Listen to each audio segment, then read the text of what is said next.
Will you be my refuge, my haven in the storm? Will you keep the embers warm when my fire's all but gone? Will you remember and bring me sprigs of rosemary, be my sanctuary until I can carry on? Carry on. Carry on.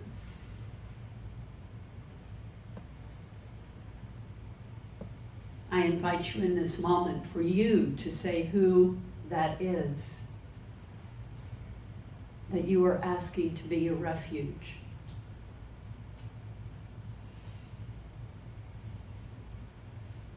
What if it was yourself? You asking yourself to be your safe refuge, your sanctuary. The person that you remember in any moment, whether it be sadness or joy, celebration or gloom, we all have both, to remember to take a moment and take that holy breath and breathe in to God awareness and know that you are a part of that God awareness. When I first heard this song, it has not left me.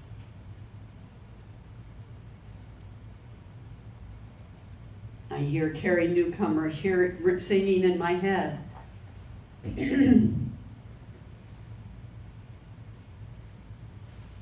Whoever it may be in any moment. I have a quote that it's not yet. It'll come back up, but let me read it to you.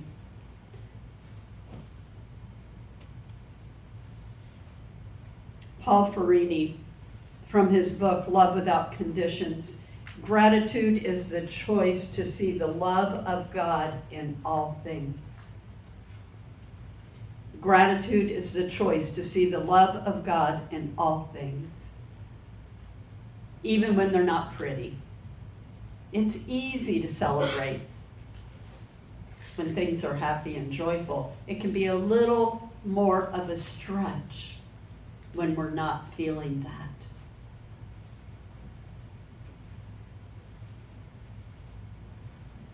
Gratitude is the choice to see the love of God in all things. All things, all things. Will you be my refuge?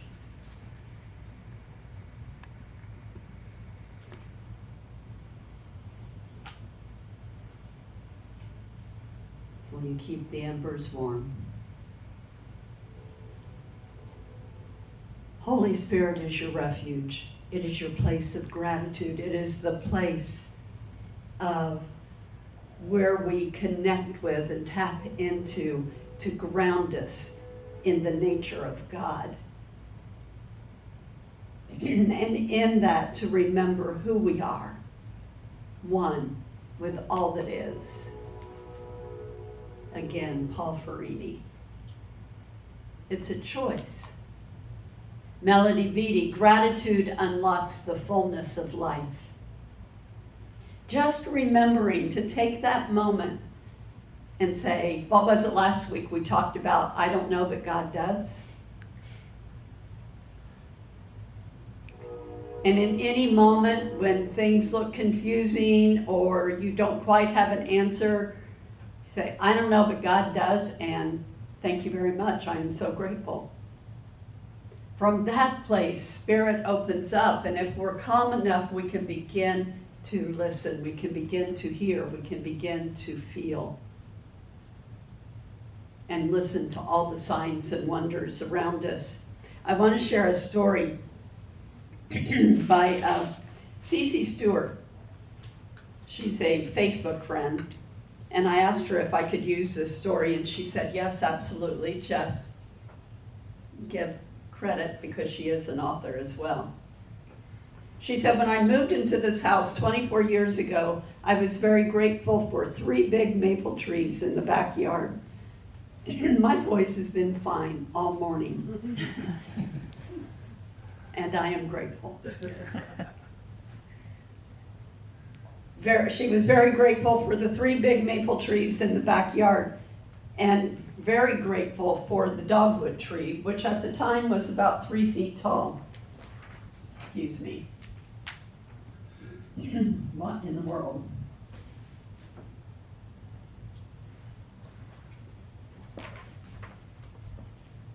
She said, I have tended it for the last 24 years, looked out my kitchen window every day, and there it was to greet me. I've watched it grow and change and appreciated every bit of its life, from the beautiful pink flowers in the spring to the warm autumn colors in the fall. It's a part of this land. It's a part of me now. Last year I came home to find a giant black oak tree had fallen over and smashed my beloved dogwood to the ground. This giant tree laid right on top of it, and it took me a week or so to get the tree guys out to take the oak tree away. Once they cut the big pieces and hauled them away, I could see my beloved dogwood. She was smashed flat to the ground and split directly in the middle of her main trunk, all the way down to the ground.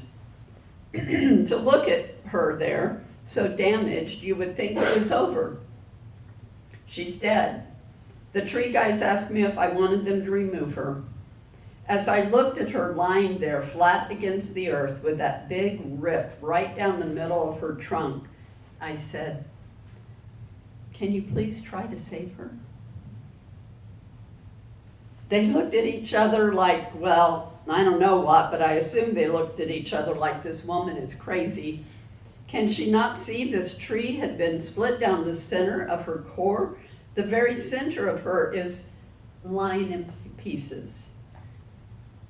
When they saw I was serious, they came up with a plan, and they worked together, with 2 of them holding her together and the other one wrapping a big red strap tightly around and around her, and got her back up in standing position.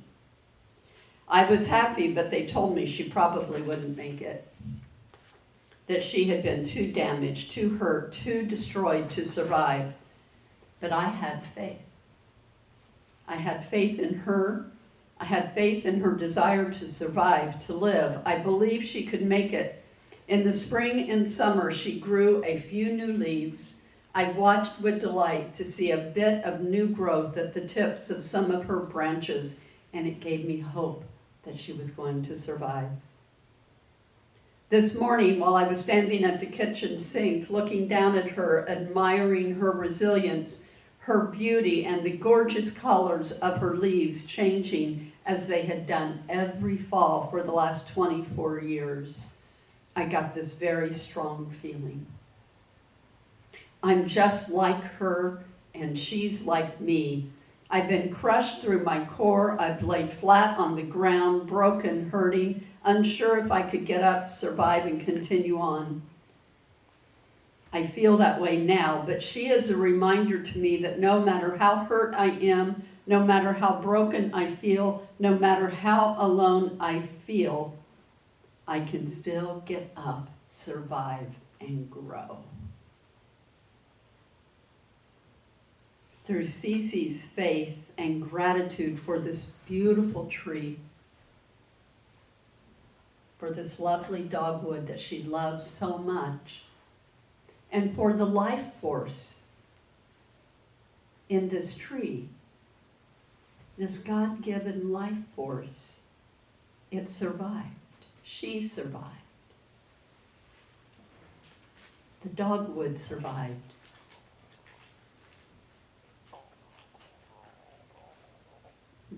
I don't know. I'm not a statistician to say what the odds of that happening are.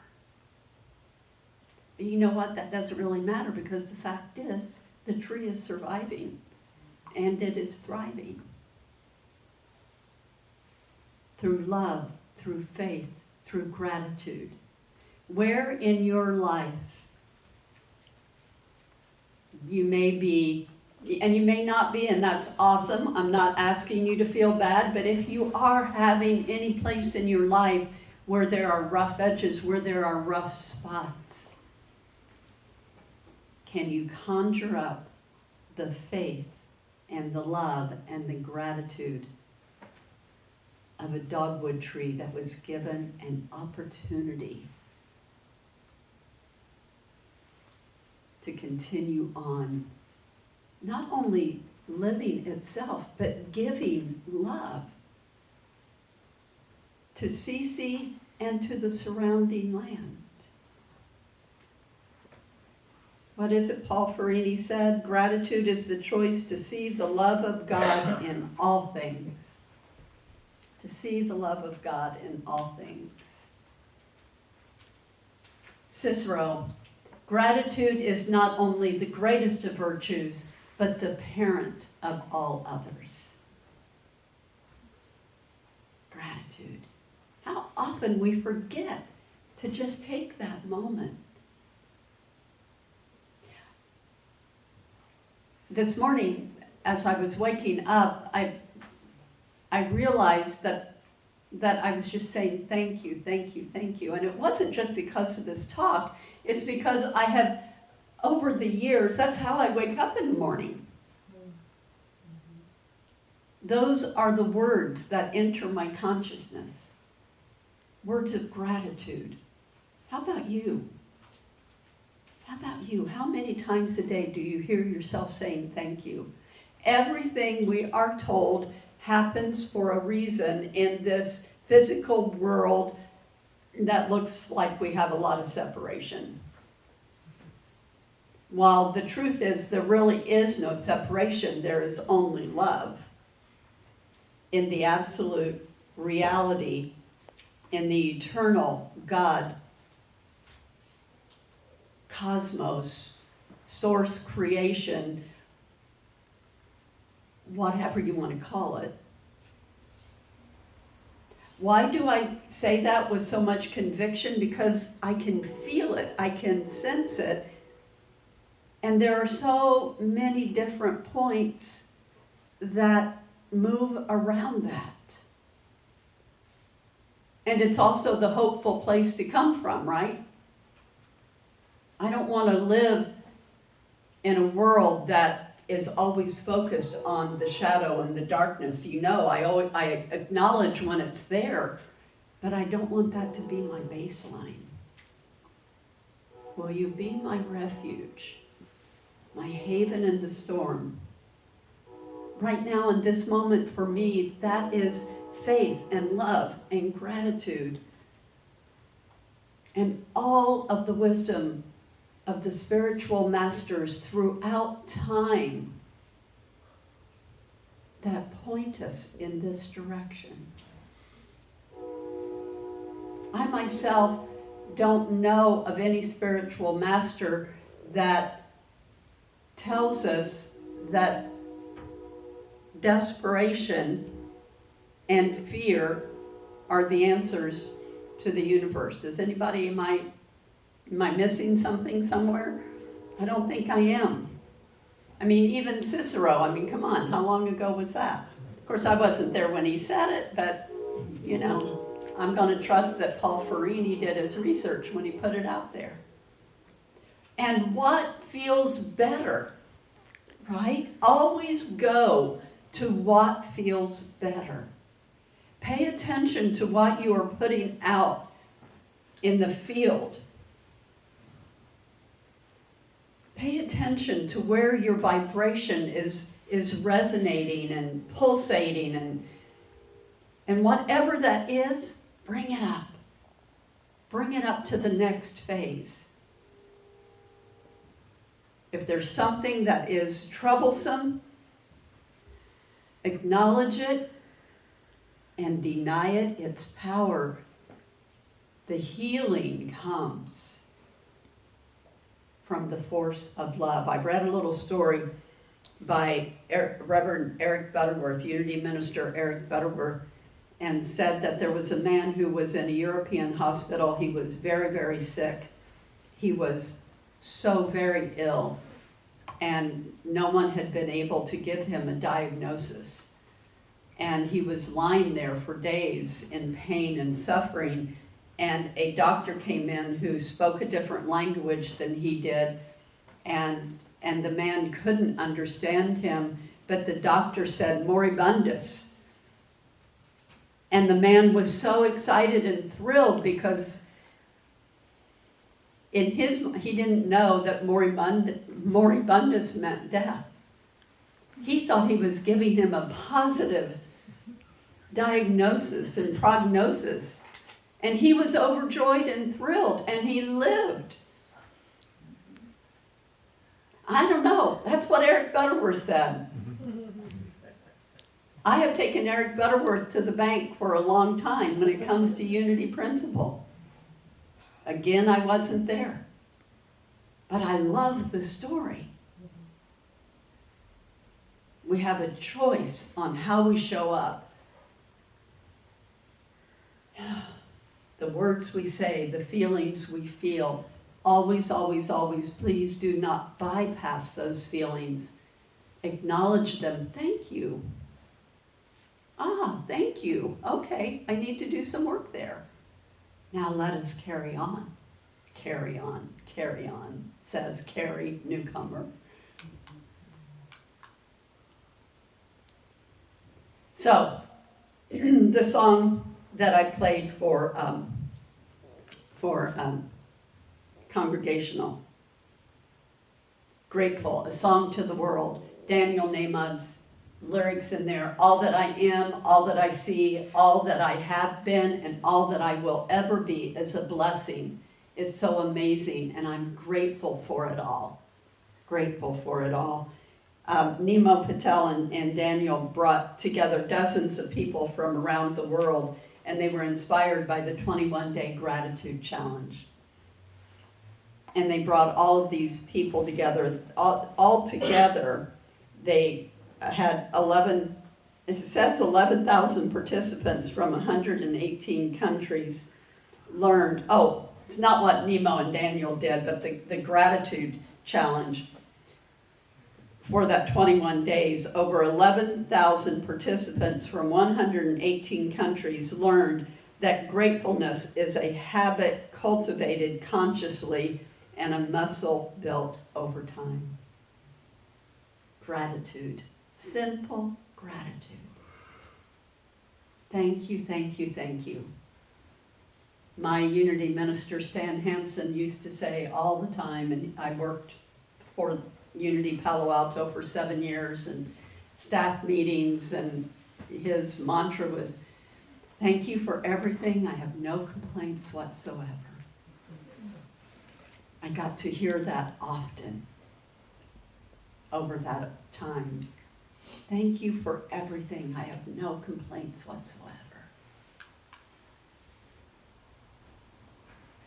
So let us affirm that together. Thank you for everything. I have no complaints whatsoever. And so it is.